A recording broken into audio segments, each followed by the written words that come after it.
reforma fiscal parecía aparcada hasta después de las próximas elecciones generales. Sin embargo, la situación podría cambiar tras los anuncios hechos por parte de Pedro Sánchez con esos nuevos impuestos a las energéticas y también a la banca. Unos impuestos cuya letra pequeña se quiere leer Unidas Podemos antes de aprobarlos, pero que sobre todo podrían abrir la veda de cara a nuevas medidas que podrían ser también una interferencia en las próximas elecciones, por ejemplo, en la Comunidad de Madrid previstas en mayo del próximo año. Además, también hablamos de tendencias en el mercado inmobiliario con el fin de las gangas del alquiler y por último nos preguntamos qué es lo que pasa cuando viajamos con nuestro teléfono móvil por el resto de la Unión Europea. Esto es Barra Libre, comenzamos.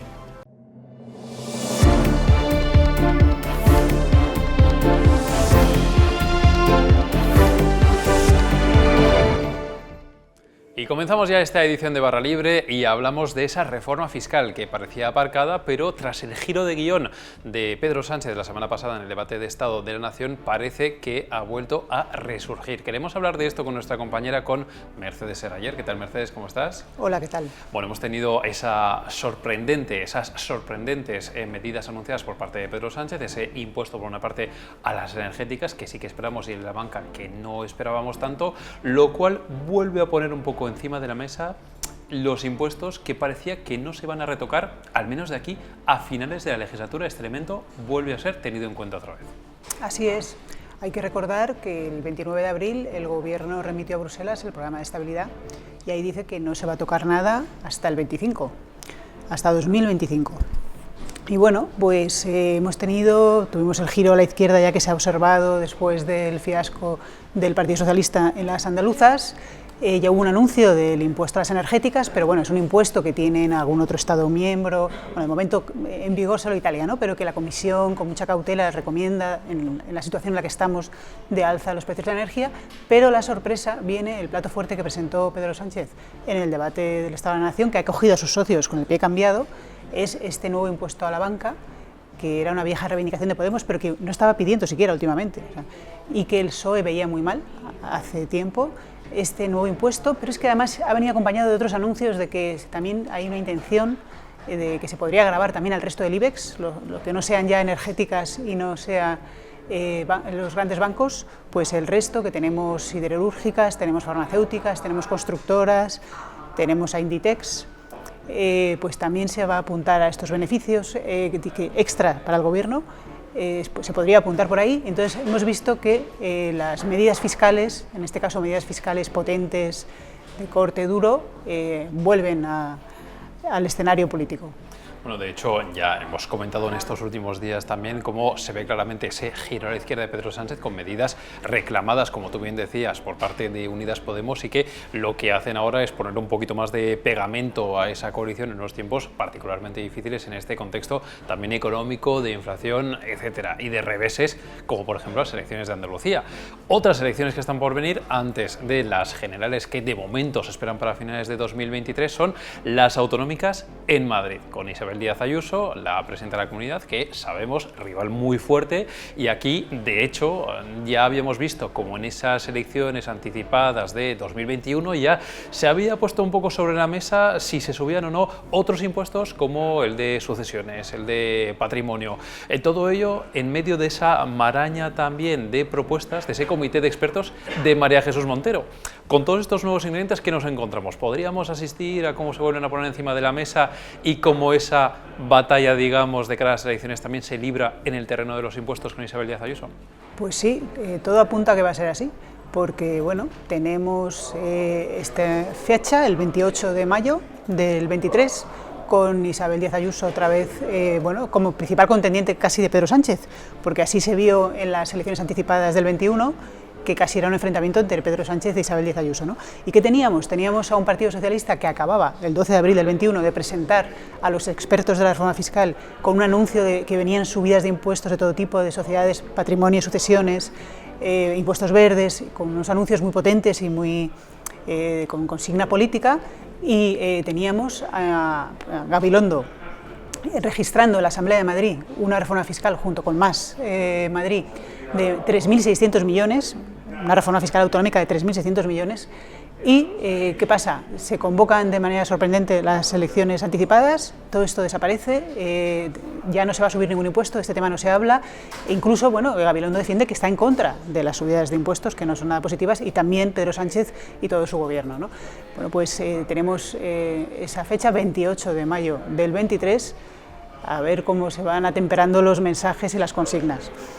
Bueno, y de aquí a entonces lo que cabe esperar también es que se materialicen esos dos nuevos impuestos anunciados por parte del presidente del gobierno, ese impuesto a las energéticas y ese impuesto que ha generado pues mucha discusión a la banca, como estábamos comentando, e incluso en estos, como tú bien decías, aunque son impuestos que también responden a las reclamaciones de Unidas Podemos, sin embargo desde el Partido Morado todavía no lo acaban de tener claro al 100% y dicen que antes de aprobarlo, estás contando, Mercedes, que quieren leerse bien la letra pequeña. Sí, vamos a ver en qué queda todo esto. Bueno, tenemos un ejemplo muy claro. Hace un año el gobierno anunciaba que iba a topar a los beneficios, famosos beneficios caídos del cielo de las eléctricas. Bueno, ha habido un proyecto de ley, Sánchez también en septiembre del 21 anunció que iba a ir contra esto de una manera muy potente y tal. Ese proyecto de ley ha estado unos meses en el Congreso, ahí medio parado, tal. Hace un mes se ha paralizado y está ya fuera de combate este proyecto de ley, ¿no? ¿Qué ha pasado con ese mensaje? Tenemos ahora el de las energéticas, el impuesto, pero un proyecto de ley registrado en el Congreso está ahora mismo muerto.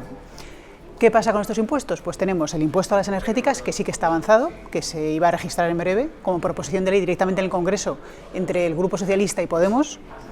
Pero claro, ahora ha irrumpido el mensaje nuevo de la banca, que habrá que ver cómo lo preparan a toda prisa, ¿no? La cuestión es que el de las energéticas, que está muy avanzado, que se iba a registrar de un momento a otro, bueno, pues desde Podemos trasladan que no han visto una coma, o sea, que no han leído nada, no han podido ver nada. Y que cuando les llegue el texto se lo van a mirar de arriba abajo, porque bueno, pues tienen experiencia de otras veces y que sus mensajes, que a lo mejor son asumidos en ocasiones por el ala socialista del gobierno, luego acaban siendo muy rebajados, ¿no? O sea que hay mucha letra pequeña en estos impuestos sobre posibles deducciones, deducibilidades, que al final, aunque se ha hablado de un nuevo impuesto, acaben siendo un recargo en sociedades que tendría mucho menos efecto y podría ser sorteado por las empresas. Los morados quieren leérselo muy bien antes de firmar la proposición de ley. Bueno, pues ya lo ven, lo comentábamos ayer con el redactor jefe de Economía, con Juan Delgado, que para estar en el mes de julio lo cierto es que tenemos una actividad en lo económico especialmente cargada y ya vemos cómo va a ser así a lo largo de las próximas semanas, pero también de los próximos meses. Seguiremos hablando de impuestos y de esas medidas de marcado carácter económico que vaya poniendo encima de la mesa el gobierno para hacer frente a una situación especialmente compleja. Mercedes Serrayer, muchísimas gracias por la información. A vosotros.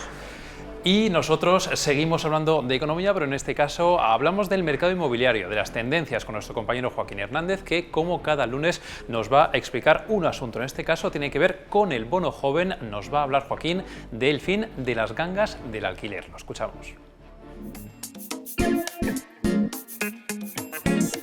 El espejismo de la pandemia se ha acabado en el mercado del alquiler. Lo cierto es que durante la COVID una de las pocas cosas buenas quizás que dejó la crisis sanitaria fue un aumento de los alquileres a un precio más accesible, un aumento de la oferta que redujo los precios. De hecho, se llegaron a ver en el mercado ofertas por menos de 500, 400 euros al mes en volúmenes hasta ahora no vistos en muchos años. Sin embargo, estas que podríamos definir como gangas del mercado están esfumándose y están desapareciendo prácticamente ya en los grandes mercados como Madrid o Barcelona. De hecho, en estas dos grandes ciudades podemos decir que a día de hoy la oferta por debajo de los 600 euros es de menos de 150 pisos en total.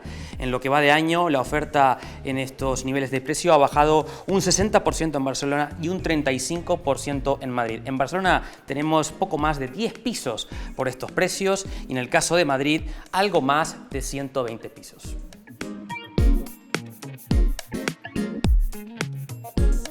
Hay cada vez menos gangas y por tanto cada vez menos pisos baratos, pero hay más.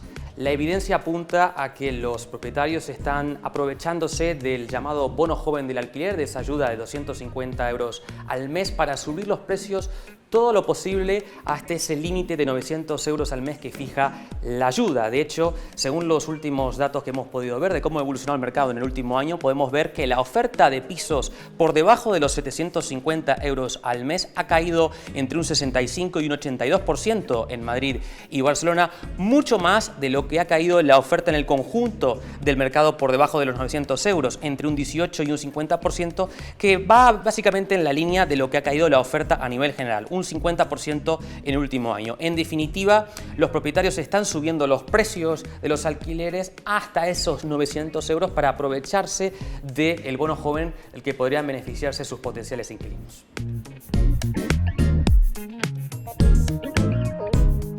A esa tendencia de los propietarios a subir los precios dada la entrada del bono joven del alquiler en el mercado, se suma también el impacto potencial de la inflación, que permitiría a los caseros renovar los contratos conforme a ella, conforme al IPC. Como bien saben, el gobierno ha topado las actualizaciones de los contratos a un máximo del 2% de los precios, un límite que se extenderá hasta finales de año, por lo menos, si no se extiende incluso hasta marzo del 2023.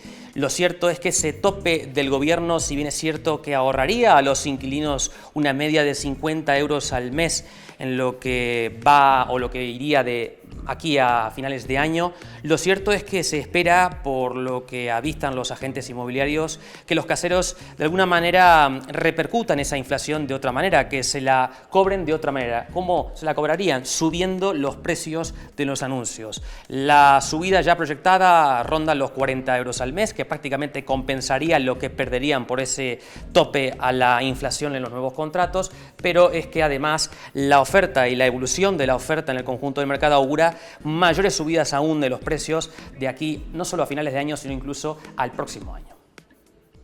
Y por último, hace apenas unas semanas, el Parlamento Europeo y el Consejo Europeo aprobaron la extensión del famoso roaming, de la itinerancia de datos, para que nos sintamos como en casa con nuestro teléfono móvil cuando viajamos por Europa, algo que sin duda todos los europeos agradecemos. ¿Cómo funciona esto? ¿Cuáles son las excepciones? ¿Y cómo se puede utilizar? Nos lo explica nuestro compañero Marcos Sierra, experto en tecnología. Con esto acabamos esta edición de Barra Libre. Volveremos mañana con más contenidos. Son varias las ocasiones en las que nos han preguntado qué pasa con las llamadas y los datos cuando viajamos por Europa.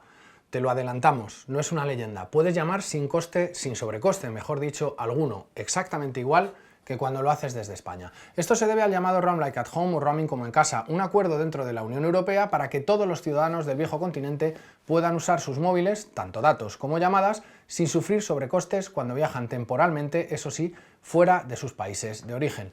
Cuando hablamos de sobrecostes nos referimos a que disfrutarás exactamente de la misma tarifa que tengas contratada en España cuando viajes por Europa. Ojo, eso sí, cuidado con Suiza, no es parte de la Unión Europea y allí sí se aplicarán las temidas tarifas internacionales. El Roam Like at Home contempla, no obstante, escenarios específicos para un uso abusivo. Los operadores pueden controlar y comprobar tu actividad de roaming durante un periodo de 4 meses. Si durante ese periodo has pasado más tiempo en el extranjero que en tu país, y el uso de los servicios del roaming supera el de los nacionales, tu operador puede ponerse en contacto contigo y pedirte que aclares tu situación. Tienes 14 días para hacerlo. Si continúas pasando más tiempo en el extranjero que en tu país y tu consumo sigue superando el nacional, tu compañía podrá empezar a cobrarte un recargo por el uso de los servicios de roaming. Los recargos, IVA no incluido, tienen los siguientes límites: 0,032 euros por minuto en llamadas de voz efectuada, 0,01 euros por mensajes cortos y 3 euros por gigabyte de datos.